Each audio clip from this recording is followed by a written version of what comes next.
I was intrigued by this because it made me wonder, how did Kenneth Copeland begin? And how did he rise to such fame? So I went down a little bit of a rabbit hole, looking into his background, how he began. His website gives the story. He's recounted it in some interviews. And weirdly, he actually used to be a singer or musician. He released a chart-topping single back in the day.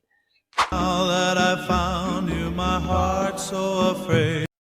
But then he says one day he got a call from God to preach, which, fair enough, I'm not going to question people's calling. And maybe it was a true calling. I mean, who am I to say? But that was like 60 years ago or something. He is in his late 80s, I think. And somewhere along the way, he's veered off that path, I think. So whether it started as a true calling from God and how it is today, probably not on the same level. Anyway, the interesting part was on his website is it says, I'll show you up here, he was called by God to preach and not to ask for money. Did you get that? Do not ask for money. Which you might think, is this the same Kenneth Copeland we're talking about? The multi-millionaire? Now don't get disturbed because he said 3 billionaires. Now I don't want you to get disturbed because since I'm one of them, it'll only leave 2 more. Now wait a minute. Of course, I'm saying this with a smile on my face, but I'm serious as I can be. But now, I'm not one of those 3 since I already am one. I've already appropriated that. I've been walking in that a long time. Owner of a fleet of jets, a bajillion square footage mansion. How do you get to that level without asking for money? Is he blessed by God? Or did he just forget that part? That's what I wanted to look into. And that's the rabbit hole I ended up going down for far too long.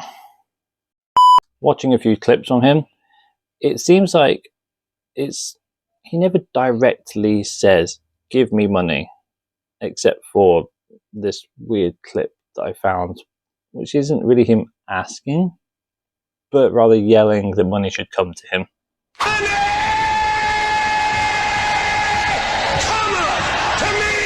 I didn't just Google little random clips. I did watch some of his sermons in full, some of his early ones as well, from when he was younger. He hasn't really changed a lot in his thinking. It seems he's very consistent, I'll give him that. But even from when he was a young man, probably around my age, he was still preaching about financial blessings, prosperity. And from what I could see, his dad, I think, was also a preacher, but also taught along those lines. So he's definitely inherited this prosperity mindset. His teaching has been along that level for decades. I gave 2 little offerings at the church, Brother Copeland, and somehow or another God hadn't paid my car off yet.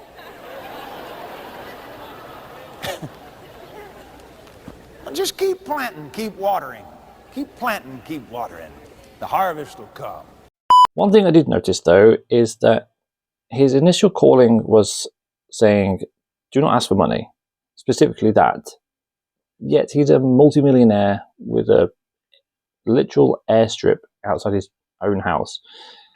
So somehow he has obviously got a lot of money. And the thing I noticed is he kind of acts within sort of a little loophole, it seems like.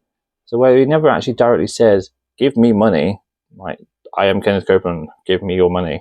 He never sort of says it like that. But he seems to act within a sort of loophole around this. So where he's never actually directly saying, give me money, he talks a lot about tithing and giving to the church and to the ministry. And you have to give your money so you can be blessed and all that typical prosperity sort of theology, if you can call it that. So obviously he runs a church and a ministry. So the people he's talking to, he's saying, tithe to the church, which is his church, which the money goes into his ministry, which obviously makes him richer. So it's a sort of weirdly grey area loophole, it seems. He's never saying, give me money. I don't want to take your money to be paid for doing this. But he's using tithing as a way of basically asking for money without saying it. I'm getting laid off at work. Hey, your job's not your source. If it is, you're in trouble. Jesus is your source. Whatever you do right now, don't you stop tithing. Don't you stop sowing offerings.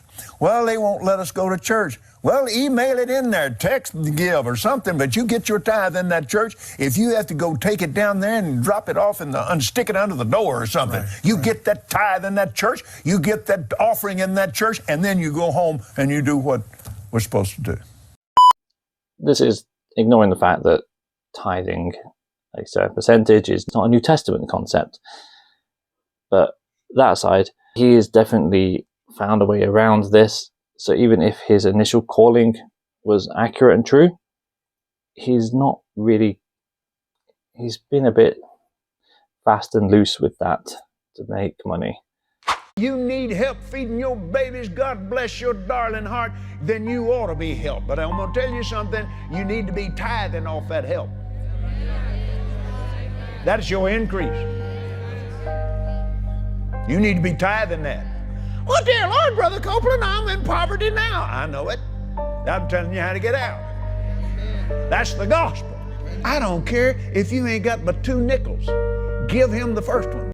And when he was young, you know, he was quite a handsome man, obviously very charismatic, and he had that sort of old-timey charm. So I think anyone like that goes far in the world, regardless of what they do. They often end up being quite successful.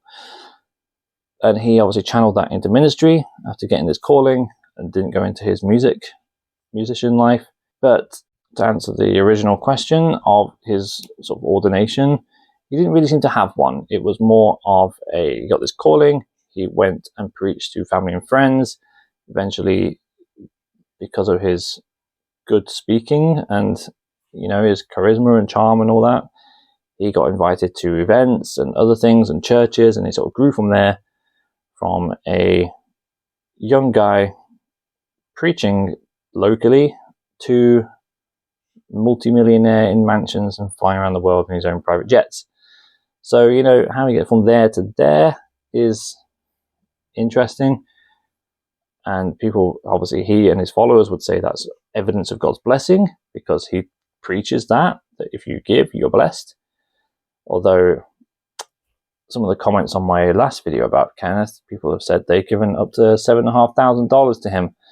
They didn't really follow up when I asked how they've been blessed out of that, or if they were just £7,000 poorer.